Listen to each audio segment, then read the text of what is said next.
এমন একটা রাত, যেদিন বাতাসও হঠাৎ থেমে গিয়েছিল, আর অর্পা প্রথমবার দেখেছিল আশিক জিনকে।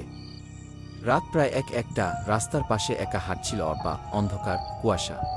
কেউ যেন তাকে অনুসরণ করছে। হঠাৎ বাতাস থেমে গেল, পাতাগুলো নড়াচড়া বন্ধ হয়ে গেল, তার পায়ের নিচে ঠান্ডা নীল কুয়াশা উঠতে লাগল। তার পেছনে নরম নীল আলো জ্বলে উঠল, আর ধীরে ধীরে দৃশ্যমান হল একজন সুন্দর কিন্তু অস্বাভাবিক ছেলে জিন, নীল আলোয় ঝলমল চোখ, চারপাশে কুয়াশা। জিনটা হালকা হাসল, মৃদুস্বরে বলল, ভয় পেও না, আমি বহুদিন ধরে তোমাকে দেখি। অর্পার বুক ধরফর করতে লাগল। ঠিক তখনই অর্পার মা দরজার সামনে দাঁড়িয়ে চিৎকার দিলেন, অর্পা, ফিরে আয়।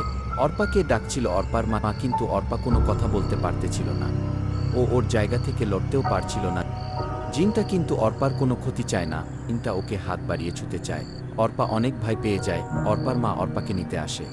মা এগিয়ে এলে জিনটা পিছিয়ে গেল, তার চোখের নীল আলো আরও তীব্র হয়ে উঠল।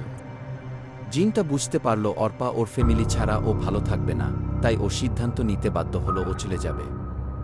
পরের মুহূর্তে জিনটা আকাশে উঠে মিলিয়ে গেল, কিন্তু সে চলে যায়নি, শুধু অপেক্ষা করছে অর্পার জন্য। অর্পা জিনটাকে চলে যেতে দেখে অর্পার অনেক কষ্ট হচ্ছিল, কিন্তু কি আর করার, ওরা দুইজন তো কোনোদিন। অর্পার মনে পড়ে জিন ওকে কত ভালোবাসত।